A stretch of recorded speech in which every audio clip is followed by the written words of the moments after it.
The rain was a relentless drumbeat against the taut plastic of the crime scene tent in the rain, body just discovered, a mournful soundtrack to the grim tableau within.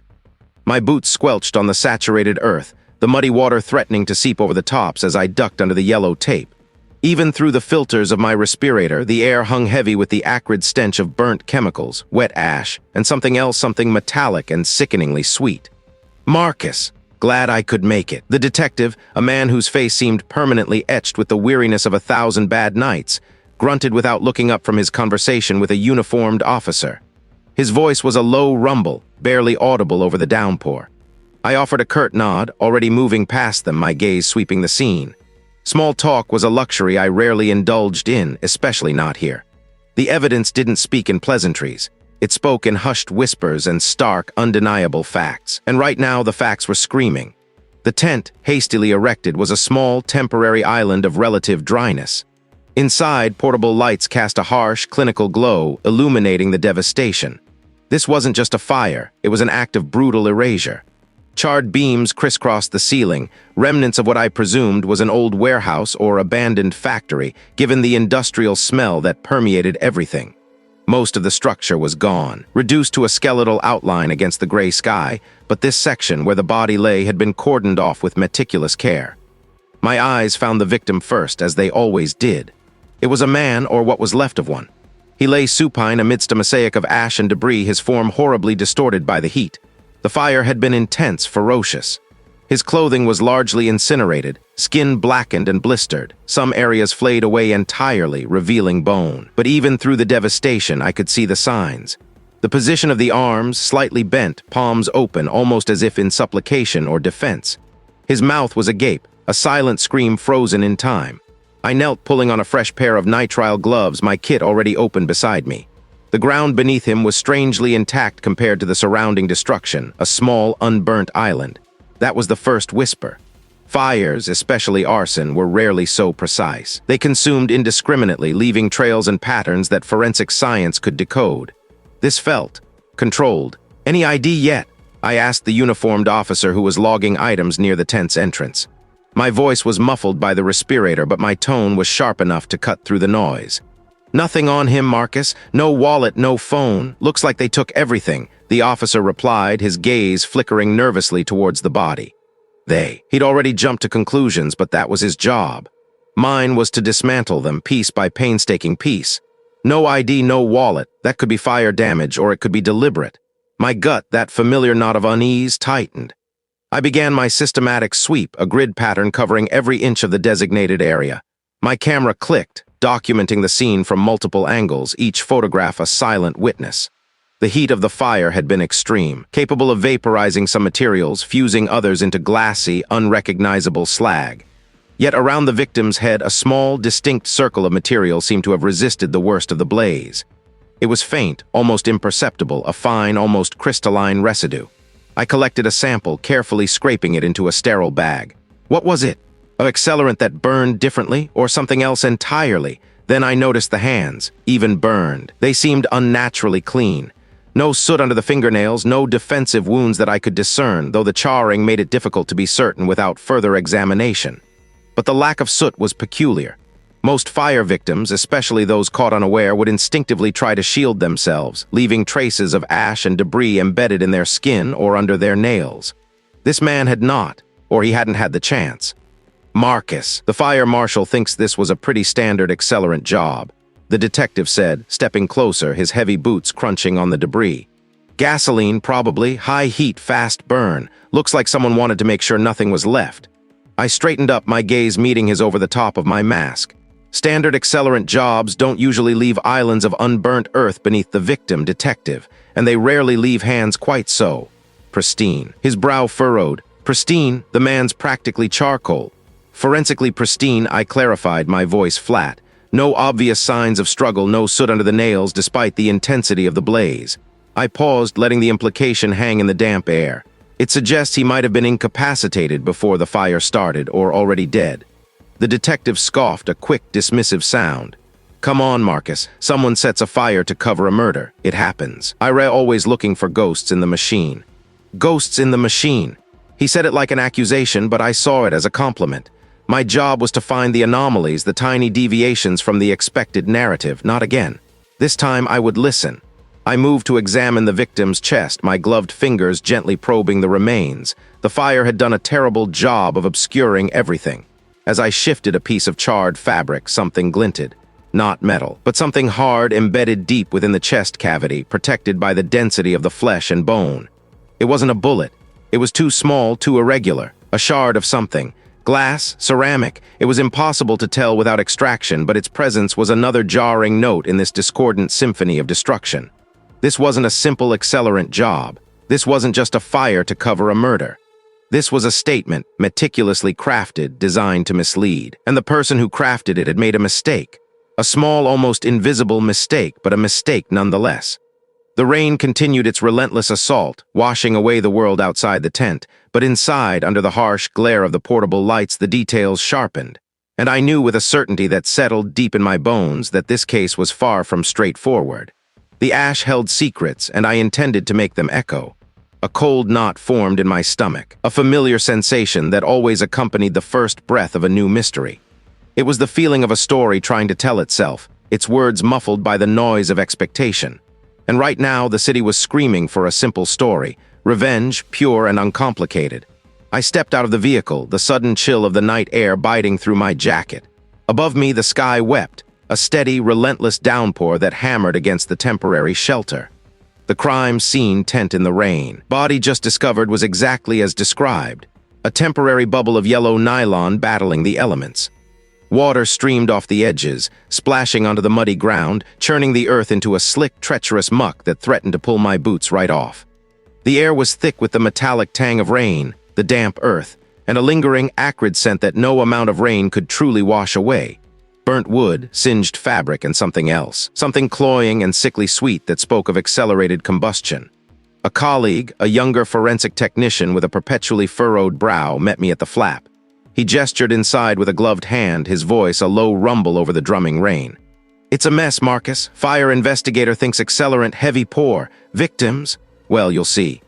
He didn't need to elaborate. The smell was enough. I nodded, adjusted my respirator, and ducked under the plastic sheeting. The ground inside was covered with thick plastic sheeting, but the dampness still permeated everything.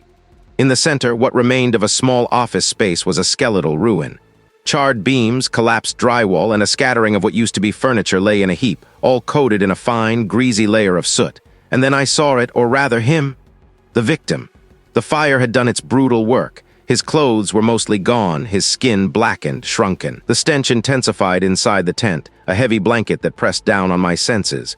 My stomach clenched, but I pushed it down. This wasn't about emotion, it was about observation.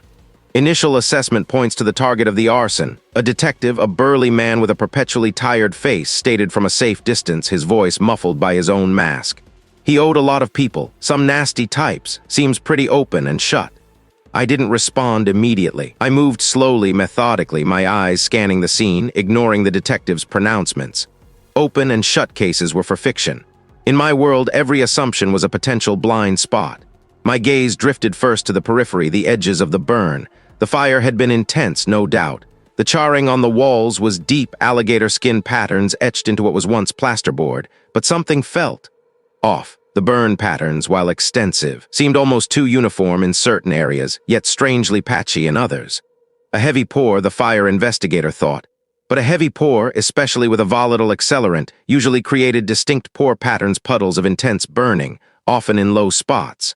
I saw general widespread damage, yes, but the specific, telltale signs of a large, deliberate pool of accelerant didn't immediately jump out at me. I pulled out my multispectral camera, snapping images from various angles, letting the filters highlight what my naked eye might miss. Then I produced a small infrared thermometer, sweeping it across the charred surfaces. The temperature readings, even hours after the flames had been doused, could tell a story. Areas of higher residual heat indicated more prolonged or intense burning. I noted a few anomalies, spots where the heat signature was surprisingly low, considering the general destruction, and conversely, a few pockets of elevated readings in unexpected places. It was subtle, almost imperceptible to an untrained eye, but it nagged at me, like a word on the tip of my tongue just out of reach. "Any witnesses to the fire starting?" I asked the detective, my voice a low rumble. Just the usual frantic calls when the smoke was already thick, he replied, shaking his head. No one saw anyone leave or enter around the time it kicked off.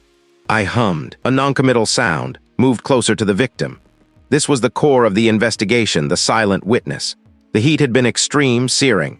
The body was in what we called a pugilistic stance, arms and legs drawn in, a natural contraction of muscles in intense heat. This was common, not necessarily suspicious. His left hand. It was clenched, yes, but not entirely.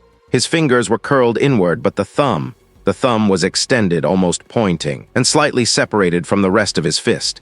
It was a minute detail, easily missed, but it didn't quite fit the typical pugilistic stance where the entire hand would be tightly balled. It looked less like a reflexive contraction and more like a gesture interrupted. Then there was the debris around him. The floor was a chaotic tapestry of charred office supplies, splintered wood, and melted plastic. It was shattered, but the base was recognizable. And more importantly, the area immediately around it under the victim's leg seemed less severely burned than the surrounding material. As if it had been protected, shielded. I leaned in closer, my headlamp illuminating the spot. A faint, almost imperceptible sheen coated the mug fragment and the floor directly beneath it. It wasn't water. It wasn't soot. It looked like residue, something that hadn't fully combusted, had been protected from the most intense heat. He was trying to get out, probably. The detective offered, observing my focus. Panicked, fell, got trapped. I straightened up slowly, my back protesting the crouched position. Maybe, I said, my voice carefully neutral. But the fire patterns, they're not as simple as a single heavy pour and his position. It's not entirely consistent with someone merely overcome by smoke or flames while trying to escape. The detective scoffed. Marcus, the guy was burnt to a crisp. What else could it be? That's what I need to find out, I replied, my gaze sweeping over the scene again, taking in the whole tableau of destruction. The point of origin seems to be roughly in the center of the room near where he was found. But if he was trying to escape, why was he in the center of the room when the fire started? And why is that one small area under his leg, around that mug fragment, comparatively less damaged? My mind raced, connecting the subtle inconsistencies, the slightly off burn patterns, the unexpected heat signatures, the victim's hand, the protected residue. Together they were starting to form a quiet hum, a dissonant note in the detective's simple tune. There was I seeing things, there was the ghost of my past failure making me search for complexity where there was only tragedy. The last time I'd dismissed a gut feeling, a tiny deviation from the expected, it had led to catastrophic oversights. No, I told myself, trust the evidence, trust the anomalies. I reached for my sample collection kit, carefully bagging the mug fragment and swabbing the residue. This wasn't a simple revenge killing. The fire had a story and the victim had a secret, and I was going to listen. The rain outside continued its relentless drumming, mirroring the steady, growing pulse of doubt in my own mind.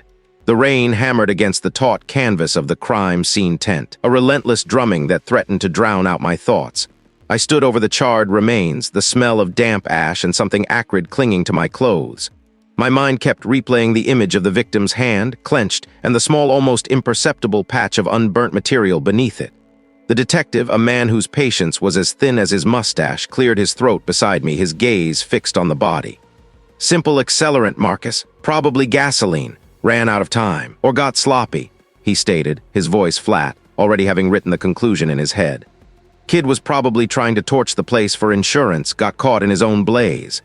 I didn't respond immediately, my eyes still tracing the curious patterns of destruction. The fire had been intense, yes, but not uniformly so. There were areas of extreme heat, almost surgical in their devastation, right next to spots where the charring was superficial, almost hesitant, and then there was that hand, a shield. The burn patterns aren't simple, detective, I finally said, my voice low, a counterpoint to the rain's clamor. Look at the way the heat traveled here and then abruptly stopped, and that residue. It wasn't exposed to the same temperatures as the surrounding material, it's protected. He scoffed, a quick, dismissive sound. He probably dropped something, Marcus, a wallet, a phone. Fire's chaotic, you know that. Chaos has rules, I murmured, more to myself than to him. And these rules feel bent, not broken, just bent. I crouched lower, pulling on a fresh pair of gloves. The air inside the tent was cold, despite the recent inferno. My breath plumed faintly. I need to take these samples back, especially from under the hand and from the areas where the burn is inconsistent. You'll waste days, Marcus, the detective sighed, shifting his weight. We have a witness who saw a car speeding away. We have the victim's history of financial trouble. It's an open and shut. "Nothing is truly open and shut until the evidence says so, detective," I replied, carefully scraping a minute amount of the protected residue into a sterile vial. "The fire tells a story, I just need to translate it." He grunted, turning to speak to a uniformed officer. I knew his type, quick to judgment, eager to close a case. But the whispers I'd heard at the scene were growing louder, forming a discordant melody that grated against his simple tune. This wasn't a desperate act. This felt like a performance, a carefully orchestrated destruction. The drive back to my lab was a blur of wipers and the drumming of rain on the roof of my vehicle. The city lights smeared into streaks of color, reflecting off the slick asphalt. My mind was already in the lab, anticipating the hum of the machines, the quiet precision of my work. The samples sat secured in their cooler, each vial a question mark, each piece of char a potential answer. My lab was a sanctuary of steel and glass, bathed in the cool, sterile glow of fluorescent lights. No windows here, just an environment meticulously controlled, where the outside world couldn't contaminate the silent truths I sought. I laid out my tools with practiced ease: scalpels, tweezers, a variety of microscopic slides, and the array of analytical instruments that were my true companions. First, I began with the macroscopic examination. The burn patterns under a powerful magnifying lamp revealed even more subtle nuances than I'd observed at the scene. The charring on some wood fragments was deep, almost vitrified, suggesting extreme, localized heat. Yet, adjacent areas showed only superficial scorching, as if the fire had been selectively stifled. It was like a painter had used both a flamethrower and a feather on the same canvas. Then came the victim's hand. The skin was singed, but the protected area beneath it, where the residue had been, was noticeably less damaged. I carefully transferred the residue to a clean slide. It definitely wasn't ash, nor was it any common accelerant residue I'd ever encountered. I moved to the gas chromatograph mass spectrometer, a beast of a machine that could separate and identify individual chemical compounds. I ran samples from the heavily burnt areas, expecting to see the telltale peaks of gasoline or kerosene. The results were perplexing. There were traces, yes, but they were strangely muted, almost as if they had been consumed with unusual efficiency, leaving behind only ghost signatures. And then there were other peaks, unidentifiable at first glance, but clearly not part of the standard accelerant profile. My brow furrowed. This wasn't right. If it was a simple arson, the accelerant signature should be robust, distinct. This was like trying to hear a conversation in a hurricane, only to find the hurricane itself was unnaturally quiet in places. I shifted my focus to the silvery gray residue. This was the key. I loaded a minute amount into the scanning electron microscope, which would give me a magnified view of its physical structure, and simultaneously fed a portion to the X-ray fluorescence spectrometer, which would tell me its elemental composition. The SEM image bloomed on the screen, a landscape of impossibly uniform, almost perfectly spherical particles. Each sphere was tiny, perhaps a few micrometers in diameter, clustered together like miniature ball bearings. This wasn't natural. This wasn't dust. This wasn't anything organic. My breath hitched. My heart, which usually maintained a steady rhythm of scientific calm, gave a small, surprised jump. I leaned closer to the screen, my eyes devouring the precise, almost manufactured appearance of the particles. Then the XRF results pinged, displaying a spectral graph. My eyes scanned the peaks, searching for common elements. Carbon, oxygen, silicon. Expected. But then, a sharp, undeniable peak for something else. Something rare. Something that had no business being in a burning building, especially not in such a pure, concentrated form. It was a non-combustible metallic element, incredibly stable with a remarkably high melting point. It hadn't been consumed. It had been introduced. My mind raced. This wasn't an accelerant. This was something else entirely. A catalyst, a heat sink, something designed to manipulate the fire, to control its intensity, to direct its destructive path, perhaps even to protect certain areas while obliterating others. The precision of the spheres, the purity of the element. This wasn't an accident. This wasn't sloppy. This was meticulously planned. A shiver traced its way down my spine despite the controlled temperature of the lab. The detective's simple accelerant theory crumbled into ash around me. This wasn't just an arson. This was a highly sophisticated act, executed by someone who understood the physics of fire, someone who had the means to acquire and deploy such an exotic material. I looked at the data again, double-checking, triple-checking. No, there was no mistake. This minute, almost invisible trace element was the ghost in the data, a silent, deliberate signature left by a calculating mind. It hadn't been meant to be found, hidden beneath the victim's hand, shielded from the full fury of the flames. But it was there, and now that I had seen it, the simple narrative of a desperate arsonist felt like a child's fable. This killer wasn't impulsive. This killer was a craftsman, and the fire had been their tool, and they had left their mark. Now I just had to figure out what that mark meant. The quiet hum I'd heard at the crime scene had just become a deafening roar, a meticulously staged performance. The rain hammered against the taut canvas of the crime scene tent, a relentless drumming that threatened to drown out the low murmur of voices inside. Water pooled at the edges of the plastic sheeting underfoot, reflecting the stark, unnatural glow of the portable floodlights. The air, thick with the acrid stench of charred wood and something metallic, clung to my clothes, a grim perfume that would follow me home. "Looks like an open and shut," the detective grunted, turning from his conversation with the uniformed officer. He didn't look at me, his gaze fixed instead on the distant flashing blue and red lights that painted streaks across the wet asphalt outside. Neighbor heard a bang, saw the smoke. Victim was inside, didn't make it out. Standard arson homicide, likely a disgruntled associate, maybe a rival business. He answered standard like it was a comfort, a tidy box to slot this tragedy into. But nothing about this scene felt standard. The body, lying partially obscured under a sheet of thermal foil, was a testament to violence, yes, but also to a strange precision.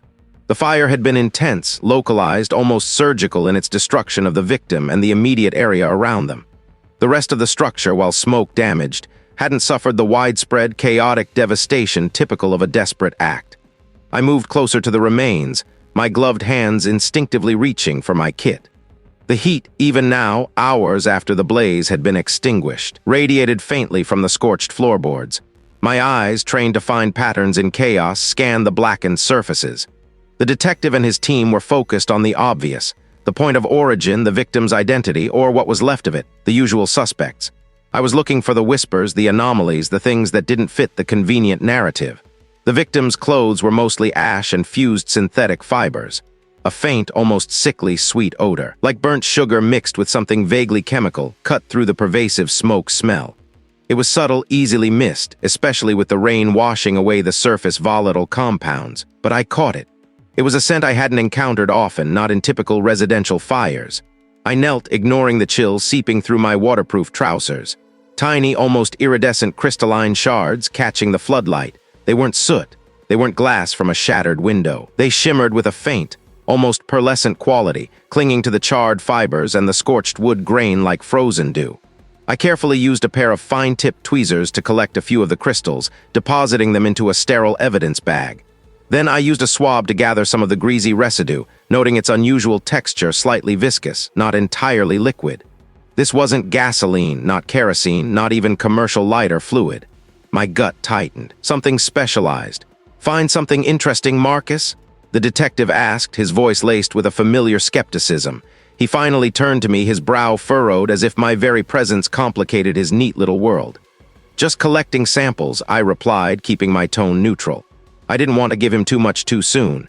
My observations were still forming, crystallizing like the fragments in my bag, but I knew this wasn't right. The standard arson homicide was beginning to feel like a flimsy curtain.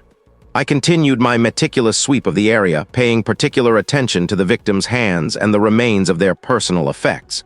The crystals were present there too, though less concentrated. Whoever set this fire had used something precise, something that left a very specific signature. This wasn't a desperate splash and ignite job. This was engineered. The lingering scent, the crystalline residue, it all pointed to an accelerant designed for maximum, focused thermal output with minimal, specific byproduct. This was my breakthrough. This unique residue, this carefully selected accelerant would be my thread. It would lead me to a manufacturer, a supplier, a specific industry. Just as I was sealing another evidence bag, a uniformed officer approached the detective, a triumphant grin on his face. "Sir, we found it, back near the south wall, under a pile of debris. A 5-gallon plastic container melted, but you can still make out the residue. Looks like commercial-grade paint thinner, definitely the source." My head snapped up. Paint thinner? Paint thinner was common, it was messy. It burned hot, but it didn't leave behind pearlescent crystals or that sickly sweet, almost floral chemical scent. It was a crude tool, not the precise instrument I was seeing the evidence of. The detective's grin widened. See, Marcus told you. Simple. A neighbor probably had some lying around, maybe tried to cover their tracks. Get that container bagged and sent to the lab, match it to the residue here, and we're golden. I've got some other samples here, I interjected, holding up my bags. I'd like to run these separately. I'm seeing something unusual. The detective waved a dismissive hand. Sure, Marcus, run whatever you want, but don't go chasing ghosts. We've got our accelerant. We've got a motive forming. Let's not complicate things, huh? The city wants this wrapped up. He had presented me with a perfectly constructed red herring, a seemingly plausible explanation designed to divert attention to make my unique finding seem superfluous, a distraction. The 5-gallon container of paint thinner. It was almost too perfect, too convenient. A knot formed in my stomach. There was I overthinking it. There was my unusual residue, just some freak reaction, an anomaly caused by the intense heat interacting with ordinary materials. Maybe the paint thinner was the primary accelerant, and my crystals were just a byproduct of some obscure chemical interaction. Doubt, a familiar, insidious companion, began to worm its way in. I'd been wrong before, missed details, let my own theories cloud the facts. The memory of that past failure, sharp and bitter, flared. But then I remembered the specific scent, the distinct shimmer of the crystals. No, that wasn't paint thinner. Paint thinner had a harsh, unmistakable chemical bite. This was different. This was deliberate. The city wanted it wrapped up. The detective wanted it wrapped up. They wanted a simple narrative, a quick resolution. I looked down at the bag containing the shimmering crystals, then back at the detective, already barking orders about the paint thinner container. He wasn't even looking at me. He had his answer. I knew with a certainty that cut through the doubt that I couldn't let his answer erase my findings. This wasn't a simple case, and whatever this unique accelerant was, it was placed here not just to destroy, but to tell a very specific, very unsettling story. The rain continued its relentless drumming, mirroring the steady beat of my resolve. I had a lab to get to, and a very specific thread to unravel. Too convenient. A knot formed in my stomach, tightening with each passing hour since the detective had waved off my concerns with a dismissive hand. He'd seen what he wanted to see.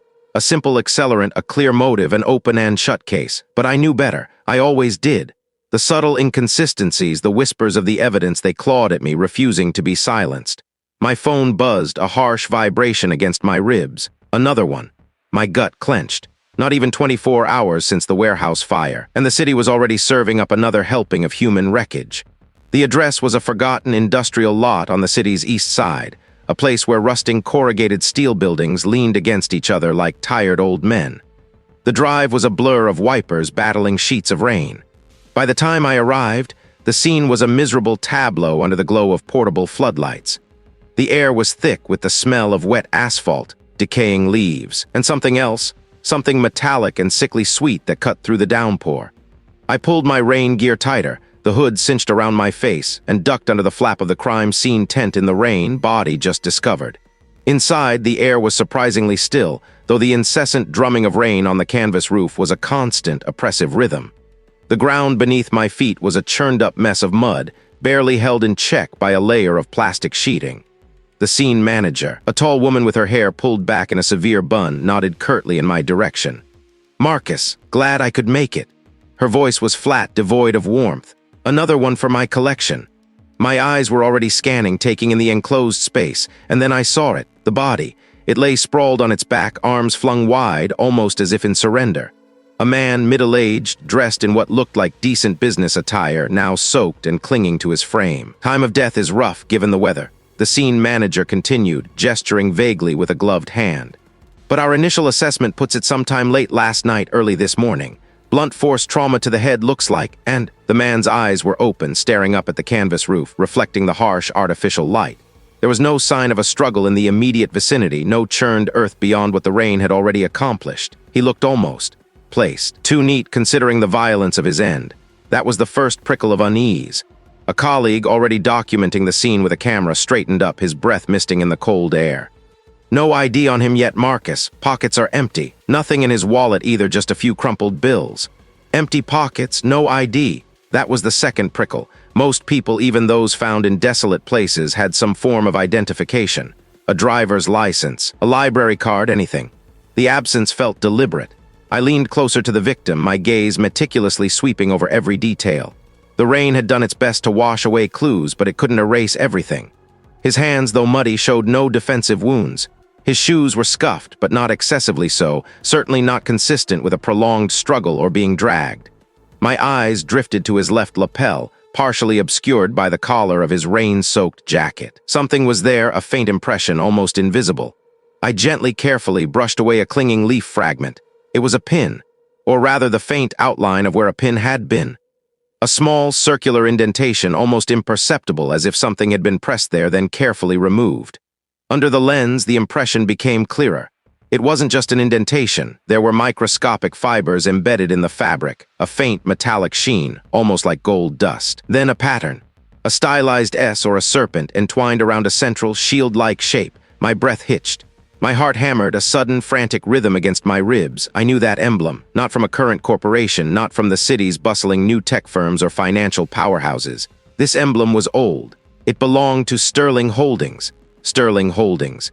It was the conglomerate that had owned the chemical plant, the one that had gone up in flames a decade ago, the one where the evidence had been so meticulously, so deliberately obscured, the one where a whistleblower, a young chemist, had vanished just days before he was scheduled to testify, the one that had ended with no arrests, no convictions, just a mountain of ashes and a gaping wound in my own career, my past failure, the one that haunted my quiet hours.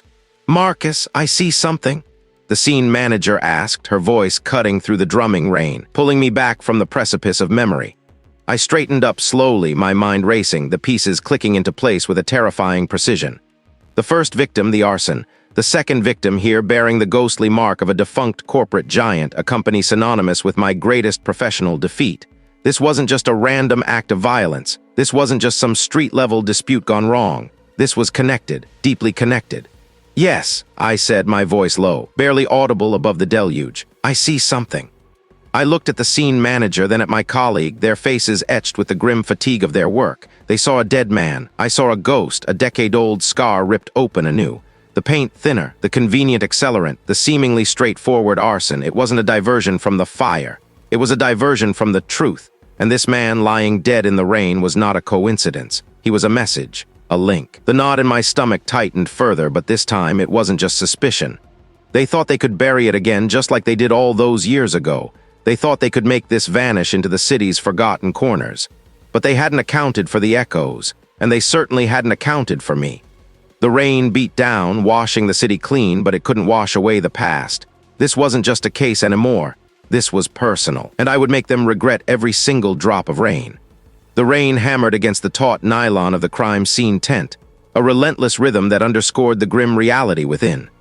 Drops, heavy and cold, bounced off the plastic sheeting, creating a constant muffled roar that seemed to swallow all other sounds. Inside, the air was thick with the metallic tang of damp earth, a faint hint of something acrid from the nearby burnt structure, and the unmistakable, cloying sweetness of decay. My breath plumed in the chill air as I crouched beside the victim, the previous chapter's thoughts still echoing. Empty pockets, no ID, a deliberate absence. My gaze, already meticulous, sharpened, sweeping over the figure on the tarp. This wasn't just a body, it was a canvas, and someone had painted a very specific picture.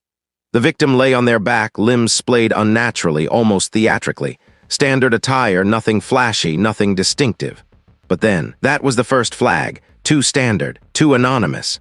I reached for my specialized kit, pulling out a pair of sterile forceps. The skin, a ghastly gray-blue, was mottled with lividity, telling me the body had been here for a while before discovery, but the position, it felt wrong. The splayed limbs, the slight tilt of the head, almost as if posed for a macabre photograph. Most bodies, especially those exposed to the elements, settled differently, succumbed to gravity in less deliberate ways. This felt arranged. "Anything, Marcus?" The detective's voice cut through the rain's drone, muffled by the tent fabric. He stood at the entrance, a silhouette against the gray light, hands on his hips, his expression a familiar blend of impatience and professional curiosity. I didn't look up. Still sifting through the layers, the lack of ID is peculiar but not unheard of. It's the rest that's giving me pause. My fingers, sheathed in latex, carefully probed the remaining fabric of the jacket. It was a synthetic blend, common enough, but there was a subtle sheen to it, almost like a faint, iridescent dust. I leaned closer, bringing a small, portable UV light from my kit. Under the ultraviolet glow, the jacket shimmered with microscopic particles, not dust. Glitter, a very fine, almost invisible glitter. My brow furrowed. Glitter? On a body found near a burned-out warehouse, seemingly a victim of the fire itself. It made no sense, unless it was meant to make no sense, or perhaps meant to send me down a rabbit hole. I took a small adhesive lift, carefully pressing it against the jacket, then sealed it in a sterile evidence bag. Found something odd, I murmured, more to myself than to the detective. Microscopic particulate on the jacket, doesn't fit the environment. Contamination from the scene? The detective suggested, stepping further into the tent, his heavy boots squelching on the muddy tarp. Possible, but unlikely, this precise type. This isn't industrial residue, it's decorative. I paused, my mind racing. And the burn patterns on the clothing are inconsistent with the extent of the body's decomposition. The clothes show significant thermal damage. The skin beneath, while clearly affected by the elements, doesn't match the same degree of direct flame exposure I'd expect if they died in the fire that ravaged the building. The detective grunted. So they were placed here after the fire? Or died elsewhere and were then subjected to some heat, not the full inferno, and then placed here? The position, the lack of struggle marks, the absence of defensive wounds. It's all too neat for a violent death followed by a spontaneous fire. I pulled back, my gloves smudged with mud and soot, but my mind was clearer than the torrential rain outside. This isn't just a body at a crime scene. The architect, the meticulous killer, they weren't just covering tracks, they were laying down a false trail, meticulously crafting a narrative. The glitter, the too perfect pose, the incongruous burn patterns, these weren't mistakes. They were deliberate elements in a carefully constructed deception. Designed? The detective's voice was tinged with skepticism. I read saying someone went to all this trouble to make it look like a fire victim, then left. Glitter. It's a misdirection, I insisted, my voice gaining conviction. A red herring, maybe, or a signature. Something to make us question the obvious. To make us think it's a simple accident or a tragic, localized event, but it's not. The fire was likely set to obscure, yes, but the placement of the body, the specific type of damage, suggests a secondary objective, to tell a story that isn't true. I moved away from the victim's chest, my eyes now scanning the ground under the body, a place often overlooked. I needed to know if anything was compressed there, anything that preceded the body's placement, nothing immediately obvious. But then, a faint indentation in the mud, barely perceptible, just beside where the victim's right elbow lay. It wasn't deep, just a slight pressure mark, too smooth to be a rock, too small to be a foot. Almost like a small, flat-bottomed container had been pressed into the mud, then removed. My breath hitched. Wait, that doesn't add up. If the body had been simply dropped, the ground beneath would be disturbed by impact, not a clean impression. This indicated a controlled placement, perhaps even a brief period where something was placed next to the body, then taken away. Or more unsettlingly, something was used to position the body, then removed. Doubt pricked at me, a familiar, unwelcome sensation. There was I seeing patterns where none existed. There was the pressure of a past failure making me hyper-vigilant, twisting innocuous details into sinister omens. No, the glitter, the pose, the burn patterns, and now this subtle indentation. These were not random. This was a symphony of deliberate inconsistencies. Marcus, I read, looking for ghosts again. The detective sighed, rubbing his temples. We have a body, a fire. Let's start with the basics. The basics are a lie, I retorted, my voice sharper than I intended. Someone wants us to believe the basics, and they've gone to extraordinary lengths to construct that lie. I straightened up, pushing a damp strand of hair from my forehead.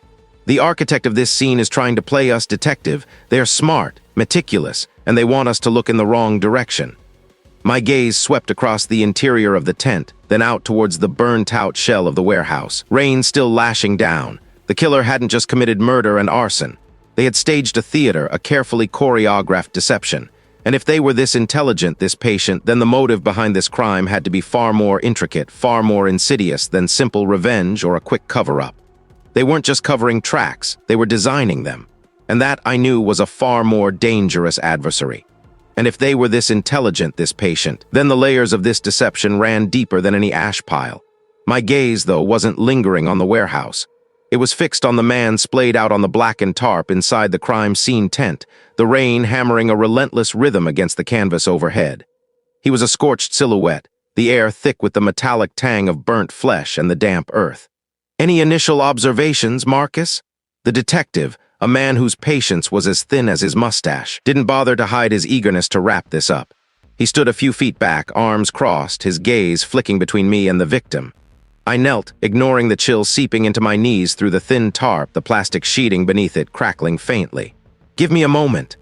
My voice was a low murmur almost to myself. I pulled on a fresh pair of gloves, the sterile white stark against the grim tableau. The victim's clothing was mostly consumed, fused to the skin in places, but what remained told a story of expensive tailoring, even in ruin. A high-ranking executive, no doubt. The fire had been intense, thorough, designed to obliterate. But fire, like a clumsy painter, always left its signature. I leaned in closer, my breath misting slightly in the damp air. The left wrist was particularly intriguing. What looked like the remnants of a high-end watch strap, a distinct metal alloy, was visible, melted, and warped. Yet the watch itself, the actual timepiece, was gone, not melted into slag, not fragmented, but simply absent. The strap end was snapped, not melted through. He was wearing a watch, I stated more to myself than the detective. Probably vaporized in the blaze, Marcus. The detective replied, his tone dismissive. This fire was a furnace. No, I didn't look up. Look at the strap. The metal is warped, yes, but the break is clean. A snap, not a burn-through. And the surrounding skin, while severely burnt, shows no sign of the watch itself having been there when the fire reached its peak. It's like it was removed before the most intense heat hit this area. Even after death, but before the fire fully consumed the body. A junior investigator, hovering nearby, scribbled something on his notepad. "Removed, sir," he ventured, his voice tentative. It doesn't make sense for a high-grade watch to simply vanish without leaving more residue or a more complete melting pattern on the wrist, especially when the strap itself, a less substantial component, is still partially intact. I explained, tracing the faint outline of the missing watch with a gloved finger. It suggests intervention. The detective sighed, a puff of irritation. Or the fire just worked in mysterious ways, Marcus. We've seen stranger things. We're looking at an arson and a murder likely related to corporate rivalry, maybe a disgruntled employee. Let's not invent ghosts where there are just embers. His dismissal grated, but I let it slide. He saw a closed case, I saw an open wound. I moved to the victim's hands, carefully examining the charred fingers. The right hand was clenched, fingers fused. The left hand was open, palm up. And there, almost imperceptible under the third fingernail of the left hand, was a tiny shard. It was dark, almost black, but with a faint, iridescent sheen. Not glass, not metal from the warehouse, something else. I carefully used tweezers to extract it, dropping it into a sterile evidence bag. And this, I murmured, holding up the bag, was almost certainly deposited before the fire. It's embedded, not resting on the surface. "What is it?" the detective asked, a flicker of something resembling interest in his eyes. Too early to tell, but it's not from this warehouse, this shard. They're deliberate. Someone cleaned this body, or at least tried to, before the full extent of the fire, or even staged it. Then they threw a match. I paused, my eyes scanning the ground beneath the body. The rain was getting heavier, drumming a frantic beat. What did I miss? What was right in front of me? My gaze fell upon a small, nearly invisible indentation in the scorched earth beneath where the victim's head had rested. It was a faint, circular impression, almost perfectly round, about 1.5 inches in diameter. It was too regular to be natural, too sharp to be merely a random depression from debris. "What is that?" I pointed it out to the junior investigator. He knelt, frowning. "Looks like nothing, sir, just a mark in the dirt." "No," I contradicted, my voice sharper than intended. "Look at the edges. They're too clean, too precise for a random impact, and the surrounding soil isn't compacted in the same way. It's an impression, not an impact crater." I pulled out a small scale and a magnifying glass.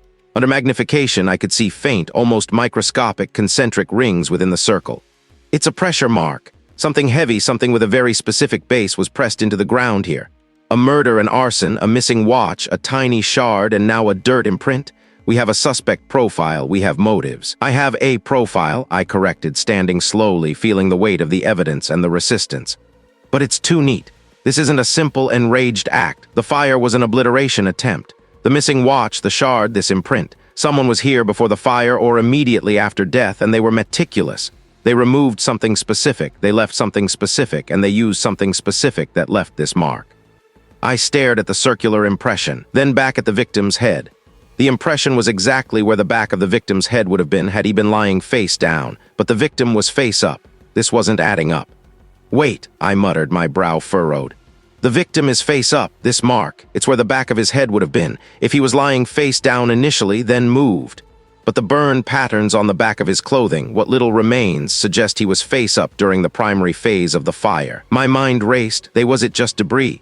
No, the precision, the concentric rings, it was too deliberate, Unless the body itself had been placed there, face down, something done, then flipped, and the fire started. But why? This isn't just about a killer, is it? I responded, my voice barely audible above the rain. This is about what they wanted hidden. The watch, the shard, this mark, they point to a deeper narrative. Something was done here before the fire, that someone desperately wanted to erase. And the level of effort involved, the precision. This isn't the work of a lone, disgruntled employee. This smells of resources, of power. The detective shifted his weight, his expression hardening. Let's stick to the facts, Marcus. We'll send that shard to the lab. The watch is a lost cause, and that imprint is probably just a rock that got moved. A rock with perfect concentric rings? I challenged, meeting his gaze. A rock that was here before the body was placed, or after it was moved, but before the fire fully took hold. His silence was louder than any agreement. He knew it too, he just didn't want to admit it. My mind was already piecing together the fragments. The missing watch, a high-value item often equipped with tracking or data storage capabilities. The inexplicable shard, a foreign object from an unknown source. And now this precise, anomalous imprint. It wasn't just evidence of a murder. It was evidence of a cover-up, meticulously executed, pointing to forces far more sophisticated than a simple criminal. The rain hammered against the taut canvas of the crime scene tent, a relentless drumming that vibrated through the ground and up into my bones. Inside, the air was thick with the metallic tang of fresh blood and the damp earthiness clinging to everything. Another body, just discovered. I knelt beside the new victim, a man in a rumpled suit, his face frozen in a rictus of surprise more than pain. A single dark stain bloomed on his chest. My eyes, however, weren't lingering on the obvious. They scanned the periphery, the minute details. The way the soil was disturbed near his left hand, the faint, almost imperceptible scuff on the sole of his expensive leather shoe. He wasn't found in a pool of water, but the ground around him was saturated, the fabric of his trousers clinging to his legs. The rain had already begun its insidious work, washing away crucial evidence. Some things, if you knew how to look, remained. Marcus, we don't have all night. The detective's voice cut through the drone of the rain, edged with an impatience I'd come to recognize as thinly veiled annoyance. Forensics is just a formality here. Looks like a straightforward hit. Quick entry, quick exit. I didn't reply, my gaze fixed on a small, dark chip embedded in the mud just beyond the victim's outstretched fingers. It wasn't organic, definitely not a part of the suit or the man himself. My gut clenched. Straightforward hit. Nothing about this felt straightforward. We need to bag him and get him out, the detective continued, stepping closer, his heavy boots squelching. The brass wants this wrapped up yesterday. This isn't just about bagging, is it? I finally spoke, my voice low. I carefully extracted the chip with a pair of tweezers, dropping it into a sterile sample bag. The last one, there were anomalies, things that don't fit the narrative. He sighed, a gust of exasperation. The last one was a building fire. This is a shooting. Different cases, Marcus. Don't go chasing ghosts. I've got enough on my plate with the fire investigation. His words were a blunt instrument designed to steer me away, to keep me on the official path. But the two fragments, similar in composition, found at two seemingly unrelated crime scenes, were screaming at me. A coincidence? My mind rejected it. I knew what they wanted, a neat bow, a quick resolution that didn't rock any boats. Later that evening, the rain still falling, I found myself in the back room of my lab, the official reports from the detective sitting untouched on my desk. The missing watch from the first victim. The data it might hold. The inexplicable shard. The new fragment. These were the threads, and I knew with a certainty that settled deep in my chest that if I waited for official channels, those threads would be snipped, deemed irrelevant, or simply ignored. My fingers traced the outline of the two bagged fragments. They were small, no bigger than a fingernail clipping, but their potential significance was immense. They looked like a type of advanced ceramic, usually found in very specific, high-tech applications not scattered around a burned-out building or a rain-soaked alley. I pulled out my burner phone, the one I kept for calls that wouldn't show up on official logs. I scrolled through a short list of contacts, stopping at a name that was just a string of numbers in my head. The specialist. He operated on the fringes, a ghost in the machine, capable of accessing data trails that official channels would declare impossible or too time-consuming. It was a calculated risk, a direct contravention of protocol, but I had a sinking feeling this case was already well beyond protocol. I hesitated, my thumb hovering over the call button. If I did this, I was on my own. No backup, no official sanction. My career, already precarious after the incident years ago, would be on the line. But the image of the first victim, his face seared with agony, and the new one, his eyes still wide with surprise, flashed in my mind. They deserved the truth, not a convenient lie. Am I letting my past drive me to recklessness? But the fragments, cool and inert in their bags, felt too real, too deliberate. I made the call. It went straight to voicemail. I left a short, coded message mentioning a peculiar ceramic and a silent timepiece. I knew he'd understand. An hour later, my burner phone buzzed. A single, untraceable text message. Warehouse 7, midnight, alone. Warehouse 7. It was exactly the kind of location I expected. I grabbed a small evidence kit, a high-intensity flashlight, and my personal sidearm, a concession to the increasing unease I felt. The rain had lessened to a drizzle by the time I navigated the labyrinthine streets leading to the docks. The air here was thick with the smell of brine and decay, punctuated by the distant moan of a foghorn. Warehouse 7 loomed ahead, a hulking silhouette against the moonless sky. Its corrugated metal sides were rusted, and most of its windows were shattered, gaping like empty eye sockets. I parked my car a block away, blending it with a few derelict vehicles. Every creak, every rustle put my teeth on edge. This wasn't a lab, this was the wild. I pushed it open further, the rusty rollers groaning in protest. Inside, the vast space was cavernous, filled with the ghosts of industry. Dust motes danced in the beam of my flashlight, which I kept low. He was a lean man, his face obscured by the brim of a baseball cap pulled low. He carried a battered laptop bag. "I appreciate you coming," I added, my voice feeling unnaturally loud in the echoing space. "You've got something that smells of trouble." He replied, gesturing towards an empty wooden spool that served as a makeshift table. "Show me." I placed the 2 evidence bags, along with a high-resolution image of the missing watch on the spool. 2 fragments. He was found at 2 different scenes. Identical composition, I suspect, and this watch. High-end, likely with secure data storage, maybe even GPS. The specialist picked up the bags, holding them to the weak beam of my flashlight. He didn't use gloves, his bare fingers brushing the plastic. He was looking for something beyond the physical, a signature. Then he pulled out a small, portable scanner from his bag and ran it over the fragments. A low hum filled the air. His eyes narrowed. "This ceramic, it's not off the shelf, custom manufactured, very specific blend, and the watch." He paused, his fingers flying across the laptop's keyboard.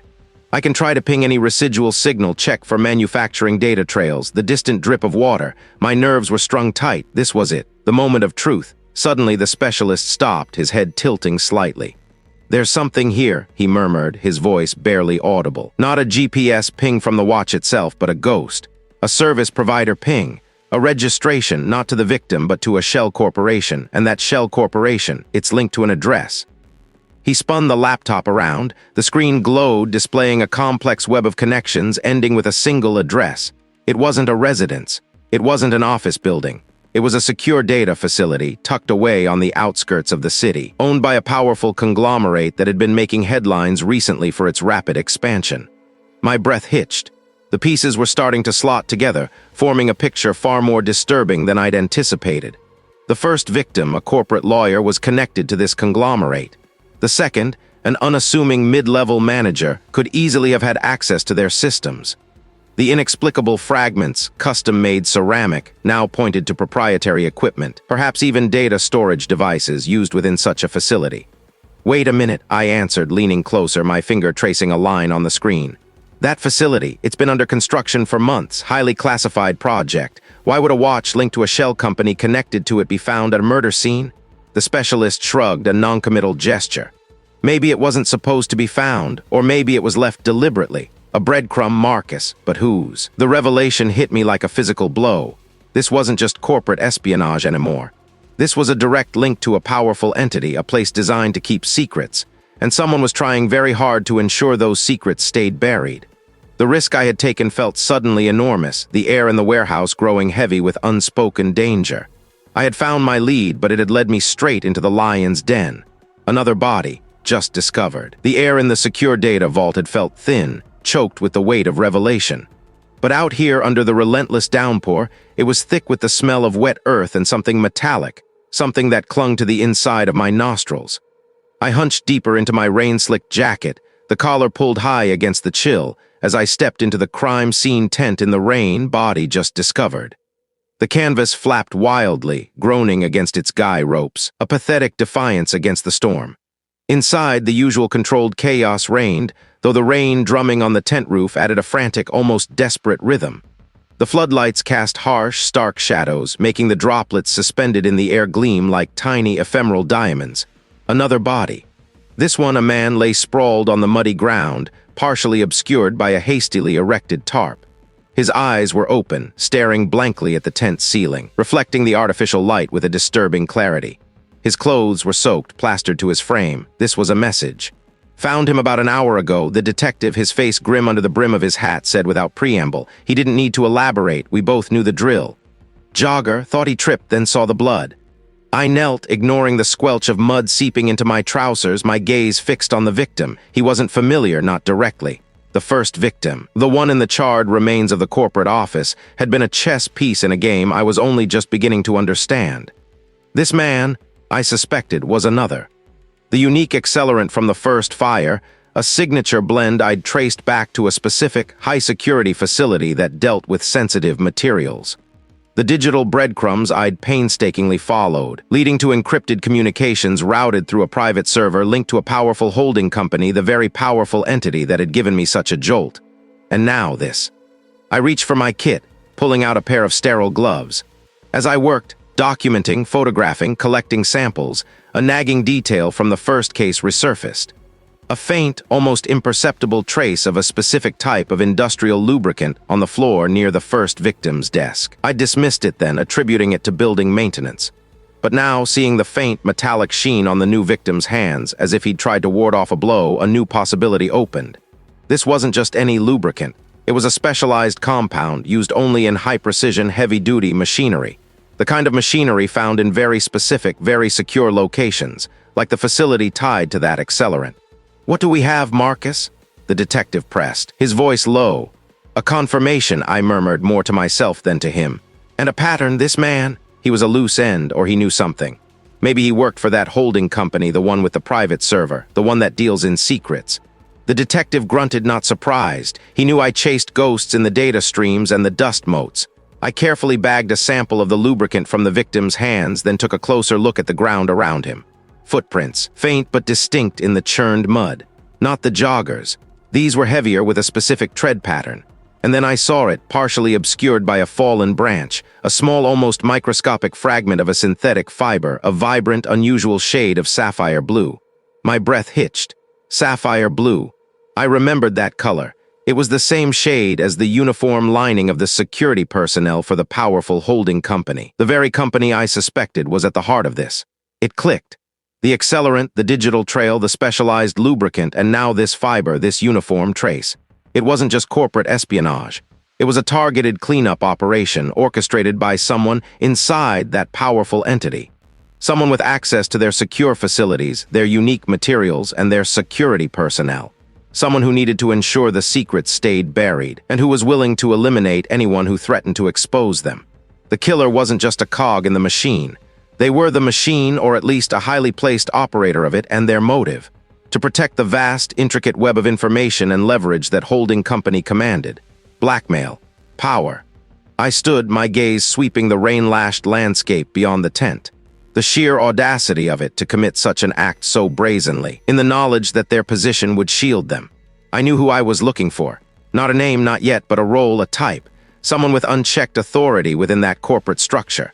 Someone who had the power to order the use of specific accelerants, to control secure data, to deploy security details, and to make inconvenient people disappear. The challenge wasn't identifying them anymore. It was proving it. Their power would make them untouchable without undeniable, irrefutable forensic evidence. And that, I realized, meant I needed to lay a trap, not a physical one, but a forensic one. Something designed to lure them into making a mistake that would leave an undeniable, unassailable trail. I pictured the evidence I had already, the specific accelerant, the digital logs, the trace of lubricant. I would let it be known, subtly, through channels I knew they monitored, that I was closing in on a specific type of accelerant, a specific digital signature. I would make it seem like I was just one step away from connecting that accelerant to that specific facility. They would have to react, and in doing so they would leave a fresh, untainted trace. A new fiber, a new digital footprint, something irrefutable. The thought sent a shiver down my spine. This was dangerous. They had already killed twice to protect their secrets. If they knew I was specifically targeting them, I would become the next loose end. For a fleeting second, a shadow of doubt flickered. Was I overreaching? Was I seeing connections where there were none, driven by my own need to rectify past failures? No, the evidence was too clear, too consistent. The pattern was undeniable. I turned to the detective, my voice firm despite the tremor of adrenaline that had begun to course through me. I need access to the security logs and personnel records for the Sterling Holding Group, specifically anyone with executive clearance to their secure data and materials facilities. And I need it quietly. No one, absolutely no one, is to know I'm looking at them. He raised an eyebrow, a silent question. That's a tall order, Marcus. They're powerful. Exactly, I responded, meeting his gaze. Which means they're used to getting away with it. Not this time. I'm going to make them show their hand. The rain intensified, hammering against the tent, mirroring the frantic beat of my own resolve. The net was tightening, and I was about to tug on the string. The rain hammered against the crime scene tent, a relentless drumming that threatened to drown out my own thoughts. Inside, the air was thick with the smell of damp earth, ozone, and something else, something metallic and final. My breath plumed faintly in the chill. I stood beside the gurney, a sheet pulled over the newly discovered form beneath it, the fabric already stained in a fresh, dark bloom. This was it. The net was tightening just as I'd known it would, and now I was ready to pull the string. I took a slow, deep breath, letting the cold air fill my lungs. For a fleeting second, a sliver of doubt pricked at me. Had I missed anything? Was there an angle, a detail, however minuscule, that could unravel everything I'd meticulously pieced together? The weight of expectation, the sheer audacity of what I was about to claim, pressed down. The evidence was irrefutable. The flap of the tent parted, letting in a gust of wind and a spray of rain. The detective ducked inside, shaking water from his shoulders. His eyes, usually sharp and wary, were grim. Behind him came the chief investigator, a man whose face was etched with years of navigating the city's undercurrents, and then finally the corporate executive. The executive, impeccably dressed even in these conditions, stood a little apart from the others, his posture rigid, a faint, almost imperceptible tremor in his hands. He wore a carefully constructed mask of concern, but I saw the calculating glint in his eyes, the way his gaze darted from me to the sheet-draped form. He was expecting something, but not this, not yet. "Thank you for coming," I said, my voice steady despite the internal tremor. The rain outside seemed to intensify, drumming a frantic beat on the canvas above us. Especially on such short notice and in these conditions. I gestured vaguely at the tent and the downpour. The chief investigator nodded curtly.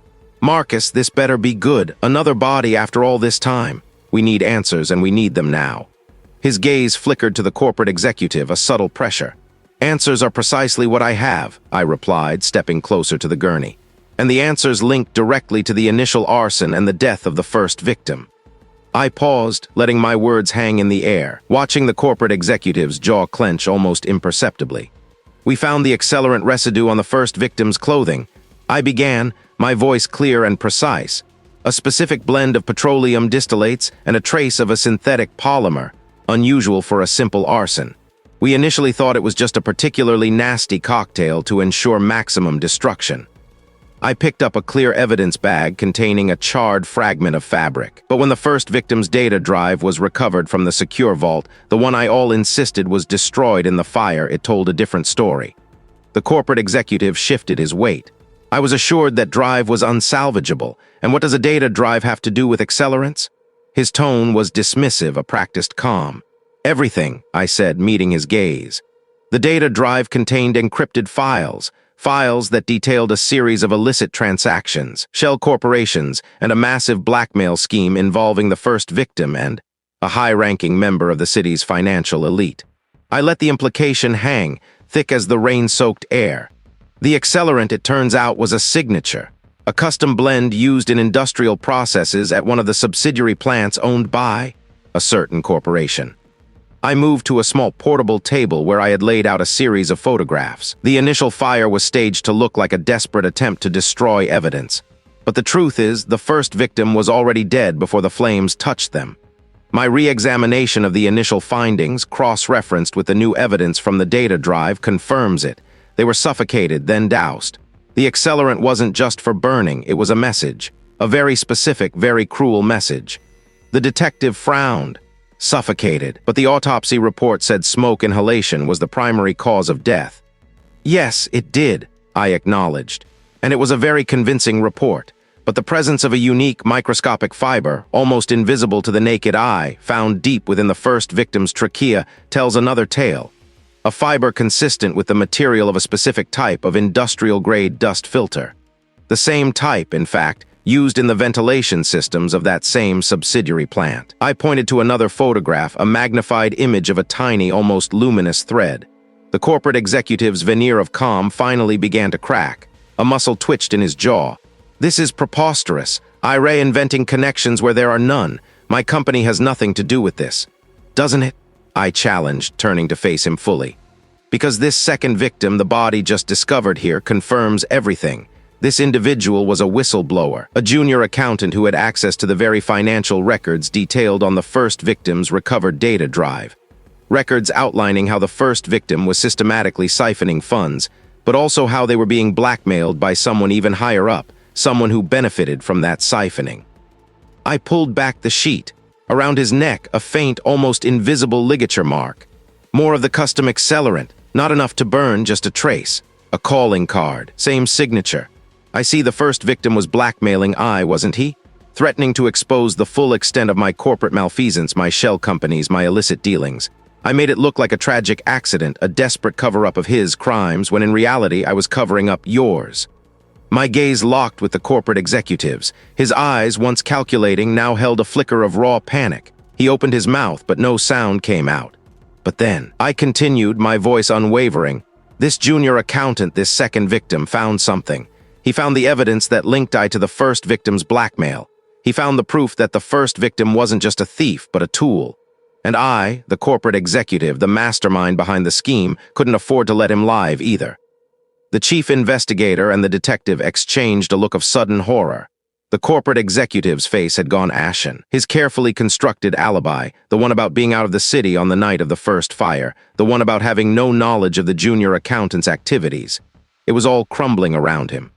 "The fiber, the accelerant, the data drive, the motive," I said, ticking off each piece of evidence on my fingers. "It all points to I, the sophisticated cruelty of the first death, making it look like a suicide by fire. I thought I was so clever, so meticulous." The rain beat down, a deafening crescendo. The tent felt like a cage, and he was finally trapped within it. The corporate executive stared at me, his eyes wide and hollow, the mask finally shattered. The rain beat down, a deafening crescendo against the taut canvas above. The tent felt like a cage, and he was finally trapped within it, the truth hanging heavy and putrid in the damp air. His breath hitched, a ragged sound that was swallowed by the storm. For a moment, he was just a man stripped bare, cornered. Then, a flicker of something else ignited in those vacant eyes, not remorse, not surrender, but a desperate, animalistic glint. He moved not with the calculated precision I'd come to expect, but with a sudden, flailing lurch.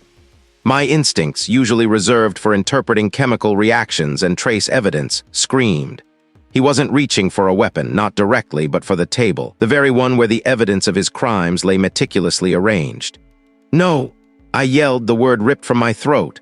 My own body reacted without conscious thought, a clumsy, uncoordinated surge forward. I was a scientist, not a brawler. My hands, usually steady, reached out, grabbing for his arm, his shoulder, anything to stop him from scattering the carefully preserved samples, the silent witnesses that had finally brought him down.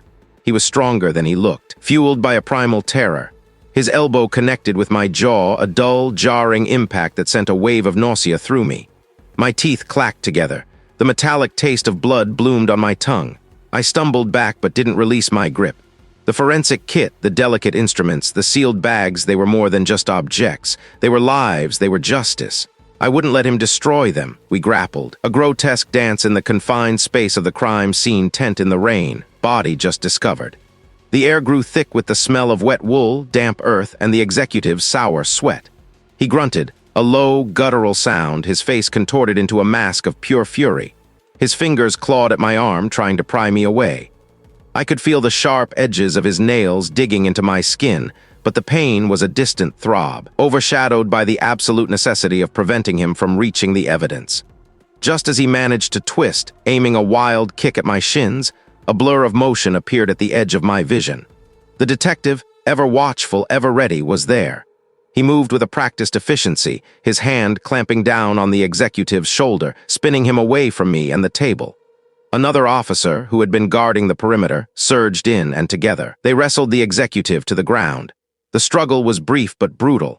The executive thrashed, a pathetic display of defiance, but he was no match for their combined strength. The rain continued its relentless drumming, a natural accompaniment to the raw, ugly scene unfolding beneath the canvas. The detective barked orders, his voice low and firm, cutting through the chaos. Within moments, the executive was subdued, hands cuffed behind his back, his face pressed into the muddy ground. I stood there, trembling, my breath ragged. My jaw ached, a sharp, insistent pain, and my arm throbbed where his nails had torn at my skin. I ran my tongue over my teeth, tasting blood, confirming the cut inside my cheek. I looked down at the table. The evidence was safe, untouched. My gaze drifted to the executive, now being hauled to his feet by the officers, his expensive suit stained with mud, his dignity shredded. The people involved. You've only scratched the surface. I watched him go, the flickering beam of a flashlight catching his retreating figure as he was led out into the deluge. The immediate threat was neutralized. The killer, the arsonist, the blackmailer, he was apprehended. But the physical struggle, the sheer visceral ugliness of it, had left a sour taste in my mouth, a lingering tremor in my hands. "You all right, Marcus?" the detective asked, his voice softer now, his eyes scanning my face. I nodded, pressing a hand to my jaw. "Just a scratch, the evidence is secure." He gave a curt nod, his gaze sweeping over the table, then back to me. "Good work, couldn't have done it without you." There was a genuine appreciation in his tone, a rare thing. He'll talk eventually, they always do, especially when they realize how deep they're truly buried. But his words didn't bring the sense of finality I craved. The executive's parting shot resonated. The people involved. The corporate espionage, the high-level cover-up, the systemic corruption, those weren't just the work of one man, however cunning. This felt like a victory, yes, but a costly one, and perhaps a limited one. My mind, usually so precise, felt clouded. Had I missed something? Was there a detail, a subtle thread that pointed to the next layer? The apprehension of the killer was a necessary step, but it hadn't resolved the deeper malignancy. I looked at the body, still lying under its sheet, the silent victim of a truth too dangerous to be heard. His death had exposed a crack, but the edifice of power above remained largely intact. I doubted myself then, for the briefest moment. Had I pushed too hard? Had I opened a Pandora's box that I couldn't possibly close? The cost of this truth, I realized, was far from fully paid. The drumming of rain on the taut canvas above my head was a familiar, unwelcome rhythm. It was a sound that had become synonymous with the messy, unfinished business of the world. I stood within the confines of a crime scene tent in the rain, body just discovered, the air thick with the metallic tang of fresh blood and damp earth. A new case, an unknown victim, a stark reminder that even with one victory, the darkness never truly receded. Just days had passed since the executive, the architect of that sprawling web of corporate espionage and murder, had been taken into custody. His smug composure had finally cracked under the weight of undeniable evidence, a subtle but satisfying shift in his eyes that I'd been watching for. The lead detective had clapped me on the back, a rare gesture from him, and the press, for once, had seemed to get most of the story right. The public was outraged, as expected, by the sheer audacity of the scheme, the brazen disregard for human life in pursuit of profit. But his words from that last confrontation, the executive's parting shot, they kept echoing in my mind like a discordant note in an otherwise resolved symphony. The people involved. He hadn't just been talking about his direct accomplices, the muscle and the data thieves.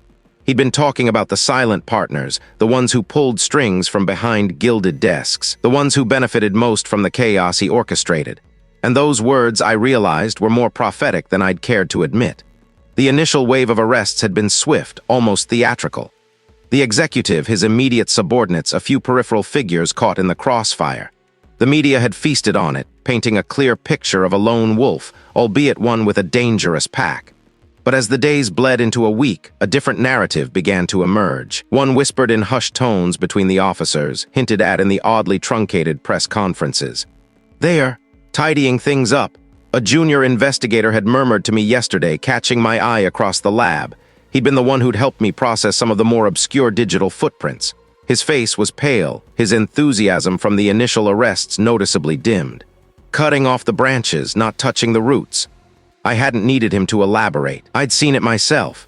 The sudden lack of follow-up on certain leads, the convenient disappearance of a few minor players before they could be properly questioned, the rapid sealing of corporate documents that had, just days before, been slated for public review.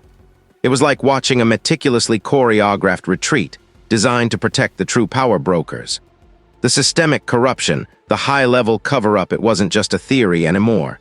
It was the unfolding reality. I felt a bitter taste on my tongue. We had caught a killer, yes. We had exposed a conspiracy.